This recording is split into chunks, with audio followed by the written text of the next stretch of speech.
Several presidential candidates this year are promising to deliver U.S. economic growth of 4% a year.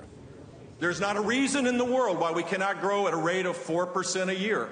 And that will be my goal as president.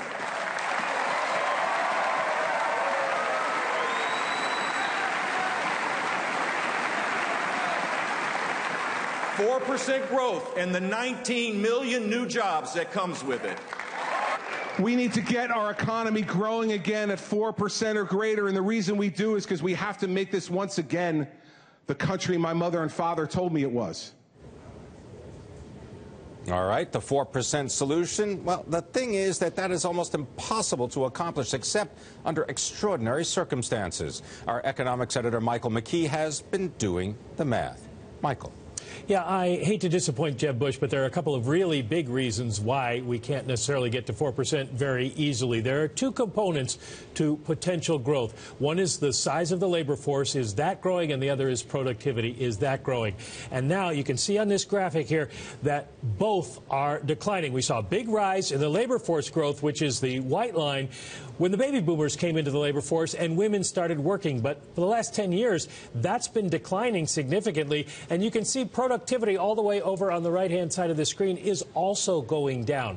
It used to be, well, since World War II, the average growth rate in the U.S. has been 2.9%. Economists now think with those two factors happening, we're closer to 1.5 to 2.5%. Is it also because the size of the U.S. economy has gotten so large that moving at 4%, I mean, it's harder to move a bigger object? Well, that's why you need more people and you need more productivity, and that's not happening. Well, is there anything that the other candidates are saying? I know that the Republicans, well, Jeb Bush and Chris Christie, we just listened to them, but the Democrats, are they saying anything about 4% growth? They're not. They're probably wise to do so because if you look back at history, they're going to perform better than the Republicans.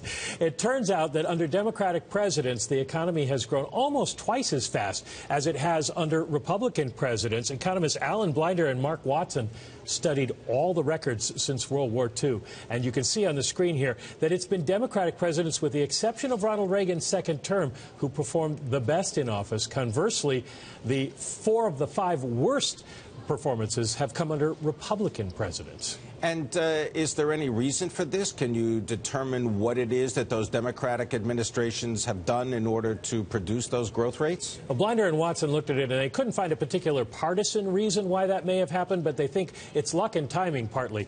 Oil shocks hit Republican presidents, wars, recessions, things that are outside of their control. And there's not even a clear proof or evidence that you can adopt policies that will get you there. I mean, you can do immigration reform and try to bring more workers into the labor force. You can do tax reform. You could do additional tax credits. Well, all those things Ronald Reagan did, and he only got to 3.89%. He couldn't even get to 4%. Would 4% be a realistic goal if we change the way that we compute GDP? I mean, right now, what is it, 75% is consumer spending, and that also includes spending on things like medical services and health care. Well, you can torture statistics, as they say, to tell you anything that you want. But there's no change in GDP that is in the offing right now. Health care spending is going to be propping up a lot of that, and it does seem to be rising because more people are going to be retiring and need medical care, and that may boost GDP some. But really what you need is the labor force growth, and you need more productivity. We're just not getting it. Ever since the internet bubble burst, productivity has been struggling.